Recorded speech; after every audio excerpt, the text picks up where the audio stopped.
They can absorb the essence of those forces and blend in perfectly, as we have seen in these two extremely clear examples. Bro, you just said it, man. The Dreadlords are the Illuminati. Well, now I don't have to worry about the game dying. Like, it would take like at least 3 or 4 or 5 expansions to make it make sense. This is a video people have asked me to watch for the past 6 days. This is a big lore video. Massive war video. I'm gonna watch it. Let's see what this is gonna be.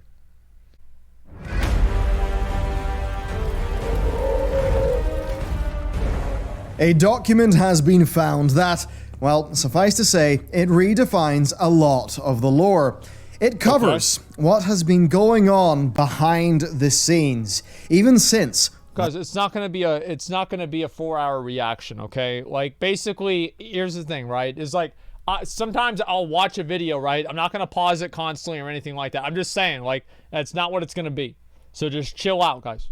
Well before the first trolls of Azeroth came upon the Well of Eternity. It is truly ancient, and you are going to learn a lot from this video, and in many ways, this video is the beginning of a new era of the lore. This document is the preface to a book named Enemy Infiltration. What the fuck? We do not know who wrote it. We do not know who it is addressed to or where it is in the game, but what's in this text does completely change our view of the Nath regime, of death, and of the entire backdrop of World of Warcraft's lore. This document directly confirms the power struggle that we had only heard of recently through the prophecy of N'Zoth. These are big claims, but it's all right here. So, let's pull back the cosmic curtain, examine the passages of this book, and see just how far this rabbit hole goes. And while you're tumbling down that rabbit hole, you have to consider Skillshare. Today's sponsor, where for a limited time, well, if you use that link in my description, you'll get a free trial of Skillshare Premium membership. And after that, it's just $10 a month. Coming, boys. Now, we have talked a lot about productivity on Skillshare. Absolutely. So today, I'm going to talk about something you can make, that you can do. What is it? And I've got a perfect one for you. It is logo design with Aaron Draplin. Hey, look at those reviews. Look at that guy, dude. 85,000 students. So, look, being able to make a logo is an incredible design test of loads of different principles, and it's a wonderful skill to have. Certainly, if you're applying to a firm like ours. I mean, we love stuff like that. And if you actually look at the class project section, you can see all of the success that people have had with it, which is great. So, give this one a shot. I think you'll love it. I think you'll get some real fun skills at the end. And hey, you can do it for free if you click my link right down below, and it's just $10 a month after that for everything on Skillshare, I mean, to be which fair, is it's a lot. So thank you to them for sponsoring today's video and for supporting the channel. And with that said, let's get into the cosmic lore. Here we go. To our most wondrous and resplendent master, I am pleased to state that after a lengthy study of our rivals, I have completed my observations. Please accept this briefing in advance of my complete report, which shall follow forthwith. Is this like the introduction is very formalized and very flattering towards the intended reader. It presents the letter as a first part in a lengthy study on the writer's rivals, and it is made very clear that these rivals are, well, the other cosmological forces that are happening in the cosmos of Warcraft. Holy shit. And I want you to keep a question in your mind. When was this penned? And with that in your mind, let us move on. We anticipate that certain of our targets will be more challenging to topple than others, but each is prone to manipulation in different ways, and our agents have already woven themselves into their very fabric. Wait, so this is the There are multiple agents and multiple targets. That's yes, the Dreadlords. Cosmic forces themselves have been infiltrated. And do note that some here will be more troublesome than others, according to the spy. And as you'll soon see, and if you look back at recent events, that is extremely evident and does indeed come to pass. This is, after all, the solemn duty for which you sired us. And as you are fond of saying, once a desire is understood, it can be exploited. This heavily indicates that the book is meant for none other than Sire Denathrius of Revendreth. There is intentionality with the use of the word sire, but also understanding a desire so that you can then exploit it is in line with the redemptive mechanisms of Revendreth, which is, of course, Denathrius's realm. We then actually have an accuser spirit say this to Denathrius. Okay. You were once a Lord of Dread, which again hints at... Denathrius was a fucking Dreadlord? Oh my god! Holy shit, dude! That's fucking dude, oh my god! This is really, really big. This is huge. I guess, I mean, he kind of looks like a Dreadlord, but I just assumed that it's just like boys are being lazy. The Dreadlords, and once again, those are the Dreadlords, who are called the Nathrazim, who hail from the world of Nathrazah. Denathrius' house is called Castle Nathria, and beyond that, the visual resemblance between Denathrius and the Dreadlords is undeniable. And as you'll see in this document, it is becoming clear that Denathrius created the Dreadlords to be the ultimate cosmic spies, hyper-intelligent vampires. They have always been described as being vampiric, and you'll soon see in this document how that is extremely important as well. So, let us move on to the body of this agent's report. Enough prologue. Allow me to summarize our findings. All right, In many ways, the Titans will be the easiest to manipulate. Their singular goal is to impose structure upon everything they see. Show them a force that opposes their drive for order, and they will be consumed by their urge to eradicate it. Their pantheon, so seemingly united in purpose, is vulnerable to fracturing. Wait, is that this what happened came to pass Sargeras? aeons ago, suggesting that the letter could have been written before Sargeras turned away from the Pantheon, as they had not, at that stage, fractured. The author of this document believes that the Pantheon would be prone to fracturing, and...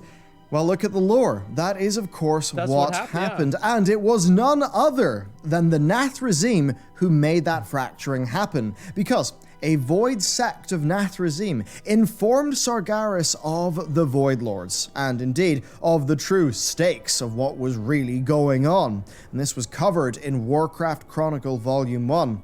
And after finding out about that knowledge, he fell to despair. He then felt alienated from his Titan brothers. And when that happened, he smashed the demonic prisons that he had filled for millennia, freed the demons, took over them, and began his burning crusade. And if you trace that to its origin point, it was the Nathrazim who made it happen. As this holy fuck, dude. Oh my god, like this is fucking... this is nuts, man. Like, I don't even know what to say. Like, I'm amazed by this. I didn't even know it was this complicated. This is crazy, man. Like, how the fuck, this changes everything. It changes a lot. It certainly does. I'm really impressed. Oh my god. Sargeras Redemption Arc? Well, that was, they've been doing that for a while. Document lays out the Titans were obsessed with order. Well, what the Nathrazim successfully did is they gave order to disorder in the form of Sargeras' betrayal. Sargeras, a being of order, turned to disorder, gave it that power of organization, and what that meant is that the cosmic forces of order and disorder somewhat consumed each other. And while disorder did have the upper hand, our victory at Antorus sealed the deal. For now, the leader of the Burning Legion, essentially of disorder, is locked away, and he's locked away with the Pantheon of Order. So it locked him down. A plan hatched millions of years ago came to fruition, as laid out in this document. Holy the Titans shit. have been dealt with, but what of the other cosmic forces? The Void Lords all but welcome us with open arms. They are so preoccupied with their 1,000 truths that they ignore the lies we sow in their very midst. Wait, so this shit's in the game. Like, this isn't like, this text is in the game. It's lore, right? Like, this isn't some kind of bullshit that somebody made up. What the fuck? Oh my god, this is... That's insane. If we are to accept this is an ancient document, God. then the line of Void Lord acceptance would likely reference the Void Nathrazim cult who corrupted Sargeras. Now, as for the lies sown in their midst, well, that is far harder to tell. It's something we're going to keep on thinking about, of course, but perhaps it is making reference to how the Void-aligned Nathrazim perhaps had ulterior motives. Yeah. I believe we can leverage their vast reach to position them as foil against our other rivals. What if our conception of the Void being the big bad is just Nathrazim espionage? I mean, think about it. Between the Naru, the Pantheon, and the Burning Legion, we have actually seen 3 cosmic forces believe that Void was the ultimate threat and fight it. And that fight led to the Titan Pantheon being wiped out and then left far weaker than they were before. It led to the Legion's destruction, and it likely led to Light being wiped out across much of the universe. Oh my... Yes, Void was I don't even know what to damaged when say. so many fought against it, but the other 3 forces that stood against This is it, incredible. well, they had been left in a woeful state. Finally, though, the writer cautions their master. Okay. We remain weary, though. Since they are observant of multiple outcomes, it is conceivable that they could anticipate our coming. They are well aware of the Void's power and how it could see through their plan. And I have to wonder, is this why a cosmic 3 versus 1 was actually set up against the Void? Because while all of the forces are likely equal of strength in a very fundamental way, some of them, because of their nature, are more easily manipulated than others. And perhaps it is the Void's future-seeing nature that makes them the hardest to control, the hardest to manipulate. Next, though, we turn to its opposite, That's insane. the Light. Similar to the Titans, the Naru and their keepers are singular in purpose. Their adherence to a linear path is an obvious shortcoming. Oh my god. This is a massive line. It's immediately shocking in some ways. It makes reference to the Naru's keepers. Yeah. What does that mean? Is that This is the Terralian? first time we've had a very direct reference to a point of power in Light as a cosmological force that is higher than the Naru. Now, it had been speculated by Khadgar that Elune was the creator of the Prime Naru. So, could this actually be more evidence that Elune is a Light Lord? I think it could be. That's fucking crazy, man. Like, this is insane. I don't even know what to say. Like, there's so much to this, and it just adds, like, so much, like, a dark side of Elune. Like, they need to, like, if this is the story they're gonna tell, they need to fucking put this shit front and center, because that's gonna make, that's awesome. This is awesome. Like, holy shit. Moving on, though, their dogmatism, their adherence to dogmatism, was clearly seen in Zira, and it is believed that it will be key to their downfall. They savor nothing more than being proved right, so if they believe they have converted one of us to their precious light, they will trust that agent implicitly. This could, if indeed the author is a Nathrazim, be a reference to none other than Lothraxion. Yes, but it does beg the question, of course, of if Lothraxion is still working for his original masters, if he did truly turn to the light. Those of the light, though, do truly believe that Lothraxion has been turned to their side. So, if that is part of the plan, and if Lothraxion is an agent of death, as this document does suggest, a double agent? then yes, Light has been infiltrated, and likely more than just once. If we're to assume that this spy is working for Sire Denathrius and broadly the Force of Death, then it does make you think, well, what of the Naru that he has bound in Revendreth's sanguine depths? Oh, I didn't even know about that. There's a lot going on here, but in short, Light's dogmatism leaves it prone to manipulation and infiltration. And while we have seen the Naru, it does suggest that there is a higher power, one beyond them. And if Khadgar is correct, then yes. There's gotta be. I mean, like, if Illidan can just fucking melt a Naru with an eye beam, like, it's like, okay. I mean, are Narus really that important? Like, I don't know. It would just bring Illidan over, set him on fire, and that's it, you know? That is Elune. Bringing this back down to ground level, if we are to apply this to some of the characters we know a little bit more personally, such as Turalyon, then this will be key in the struggles that those characters will go through in future storylines and expansions. Next, though, we must turn to the opposite of death. We must turn to life. To light, okay. The adherents of life are the most insidious of opponents, perhaps because their nature is so antithetical to our own.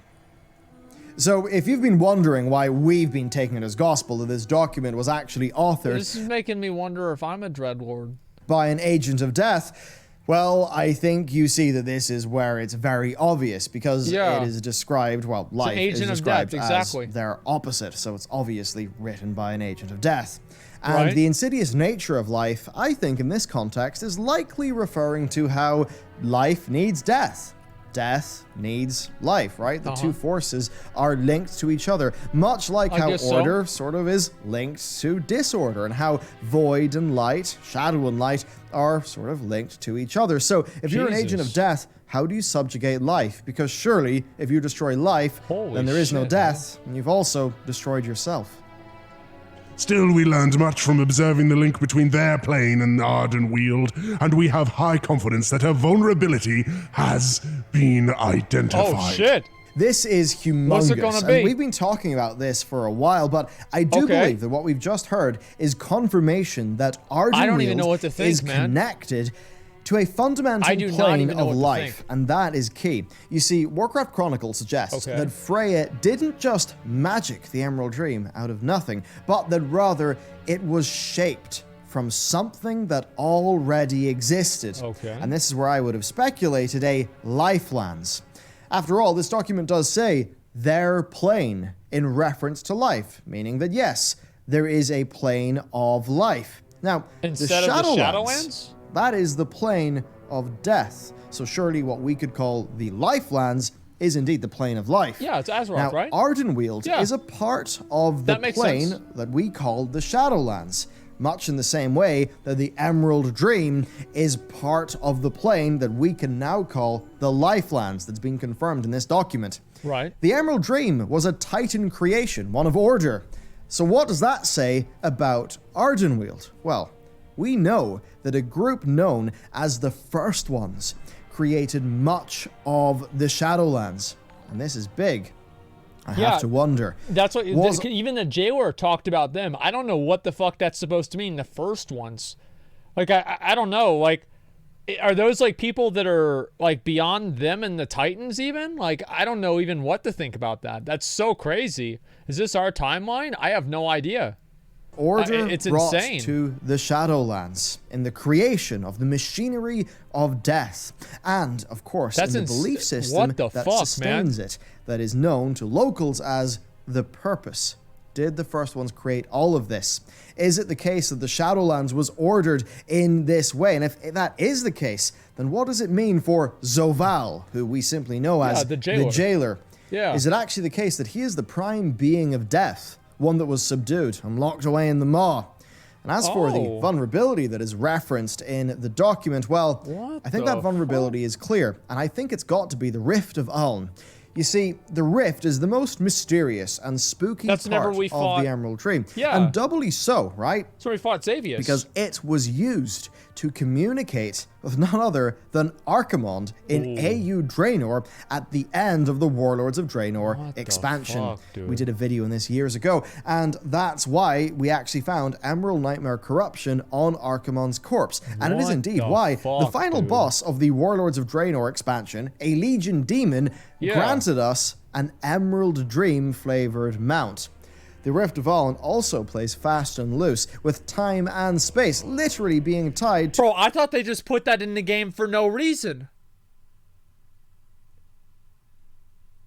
I thought they just had like, yeah, they just had an emerald the moose. But there's an actual reason for it? Holy shit. This is insane. to the Twisting Nether. This is like nine. Yeah, this is plane Ninehead. of disorder, which we'll get to in a bit. Oh my god. You may think this vulnerability is alarming, but suffice to say, there is more. Our operative has already gained the trust of her target. This feels like a breadcrumb, so that even if this book was written indeed thousands and thousands of years ago, before even the fall of Sargeras, the spy games are probably still going on right now. Is this That is a Jaina? tantalizing prospect. Where will this spy be? Who is she? How far up the chain will she be in the pantheon of life? Should we be wary of a spy within the Winter Queen's court, or could it go deeper? Maybe to the plane of life, and to some sort of powerful group of characters that we've never seen. We have a pantheon of death, what about a pantheon of life? Overall, I do think this is likely some of the furthest off lore because, well, bar the Emerald Dream, this plane of life hasn't really been explored. But with that said, let's move on to something that I think will feel very, very real. And as previously discussed, our position within the plane of disorder is proceeding flawlessly. Consuming fell energy is not a pleasant process, but a necessary one. Based on this line, and of course the history of the Burning Legion, it really does seem that Death were the most successful at infiltrating disorder. Of course, with the That's the Denathrius fell. essentially being so well woven in that they were the intelligence apparatus of the Burning Legion. Now, the consumption of fell energy Oh my is God. interesting to me because that's in line with their vampiric nature. They absorbed fell. They were seen as demons, and they worked their way into the Legion. Let's look at another Dreadlord, Lothraxion. He absorbed light, became light-forged, and had the trust of Sire, a prime Naru. The Denathrius are perfect spies to blend into these cosmological forces. They can absorb the essence of those forces and blend in perfectly, as we have seen in these two extremely clear examples. Bro, you just said it, man. The Dreadlords are the Illuminati. They're the Illuminati, man. This is insane. Oh my god. And what's really exciting to me here is the reference to disorder having a plane. Now, we've known of the Twisting Nether for a very long time in the Warcraft lore, and it really does beg the question of, will it be expanded, right? Yeah. Just like how the Shadowlands was this loose, infinite expanse referenced in, of course, Warcraft Chronicle, to now this very, real place that we can explore. Yeah, so could there be a Pantheon of Fel, a true demon primus languishing in Mardoom or the Twisting Nether, waiting to be freed? You see, Sargeras led the Burning Legion, yes, but Sargeras was, at his core, a titan. A fallen titan, yes, but he was a being of he order. wasn't a demon. He could not have been the fundamental lord of Fel. Shit, dude. The deception you have architected will bear fruit in the ages to come.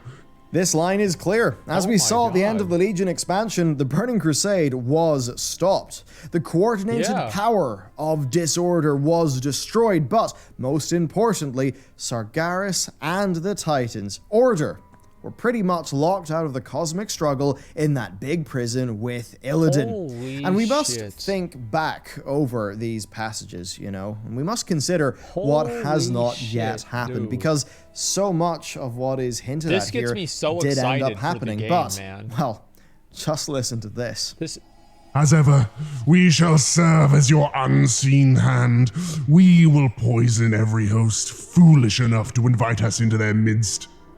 I remain, as always, your faithful servant. You might think this is flavor, but just wait until you hear what the Denathrius's name means in their own tongue. So, the Denathrius, as directed by Sire Denathrius, have spent thousands, if not hundreds of thousands of years working to subvert each of the other cosmic forces. They are literally the spies of death, as outlined in this document. Oh my god. Is it any wonder that they have been described as, and I quote in Chronicle, turning nations against each other with guile and subterfuge? It's actually so literal that in their own language, they refer to themselves as Thal Khatun, the unseen guest. And if you listen back to that line, well, how are they referred to? So all of that really was quite a lot to take in, and now it's time to actually just sit down and have a bit of a think about the whole lot of it. So, for only having 8 passages, right?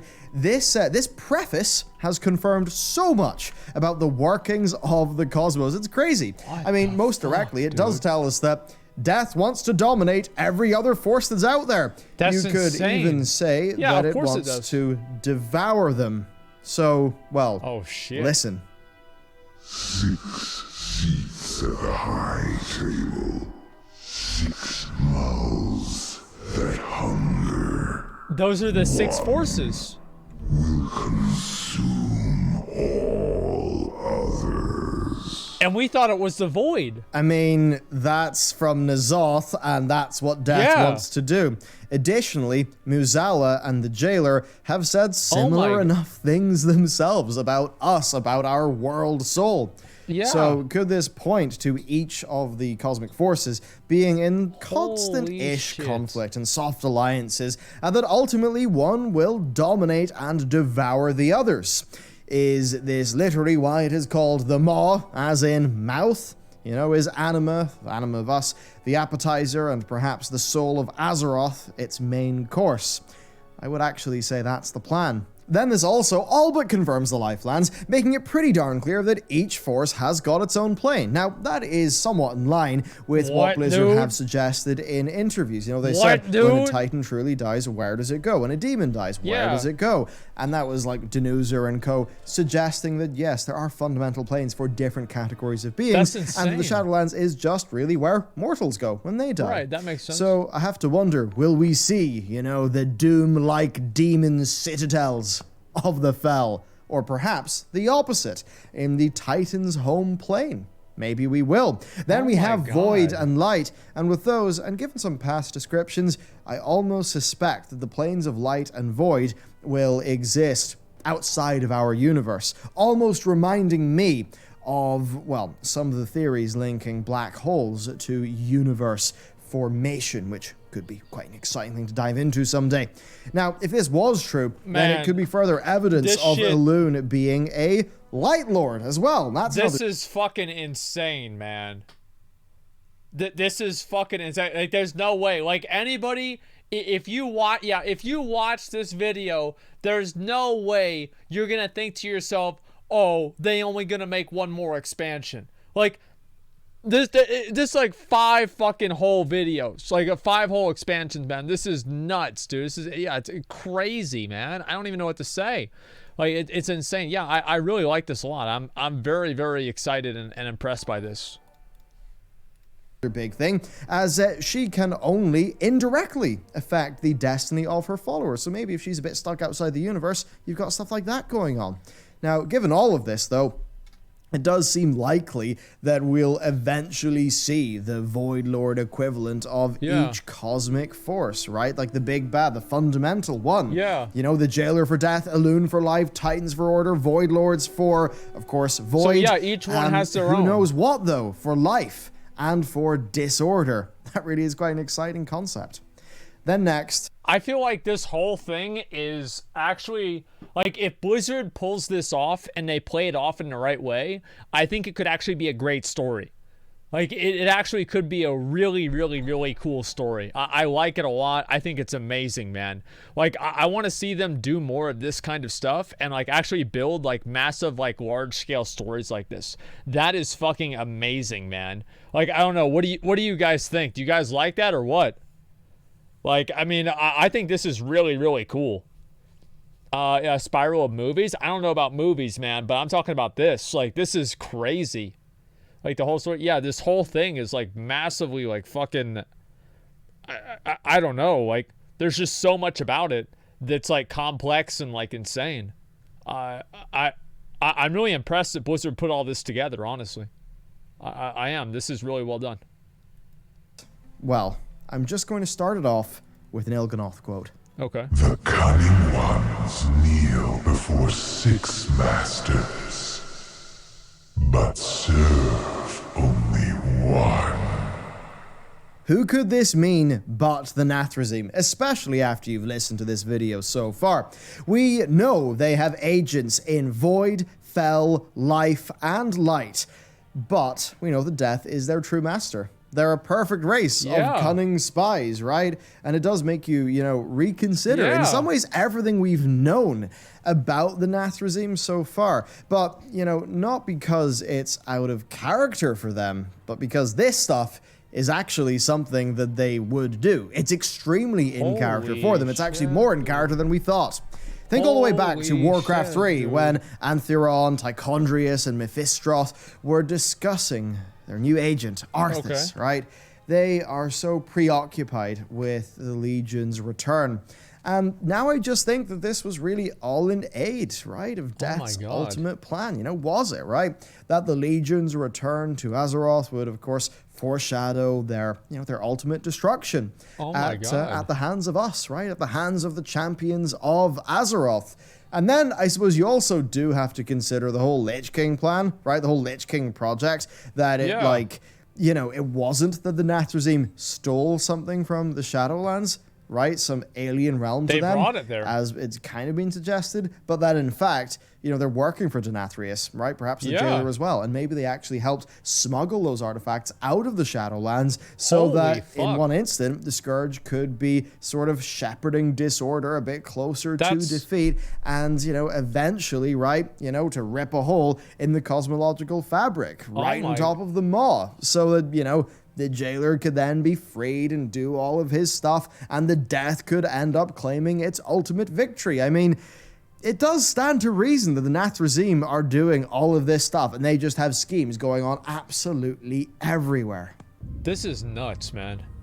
So to bring it all to a bit of a close, this is one tiny but essential piece of lore and what it confirms. I mean, it really does confirm so much of what we have expected, but then it goes a bit deeper, actually. It goes deeper than I imagined the initial Shadowlands lore would. The Dreadlords, they are the ones to watch out for here. Denathrius is. I mean, come on, he's also the first raid. And I think Blizzard's plan to expand the cosmos of World of Warcraft is in full swing. And documents like this are how they're going to do it.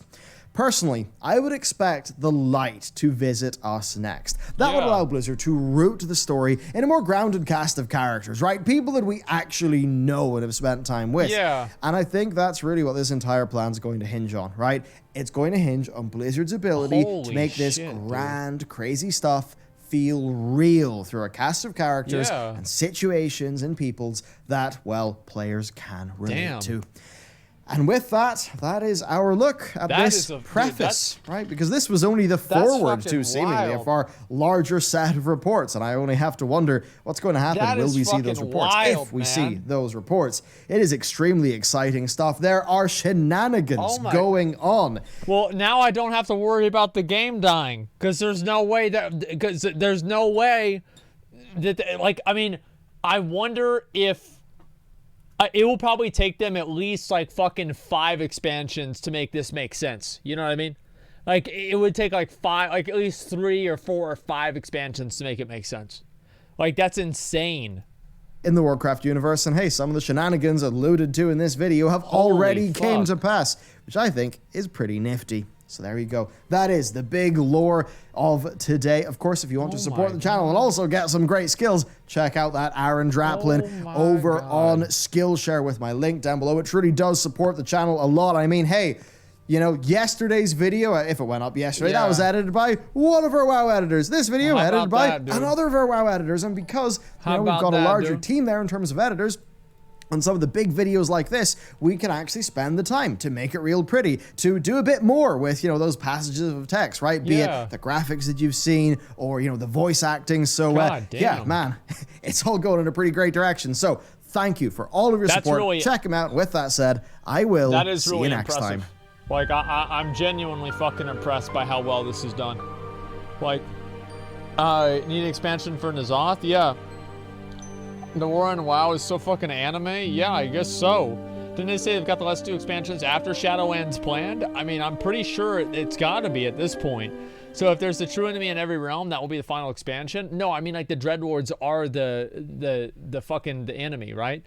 Oh my god. Never get the puzzle box of Yogg-Saron. Even death can die. All places, all things have souls. All souls can be devoured. You will all be alone in the end. Holy fuck, man. God damn. Like, this shit is insane, man. Like, I don't even know what to say.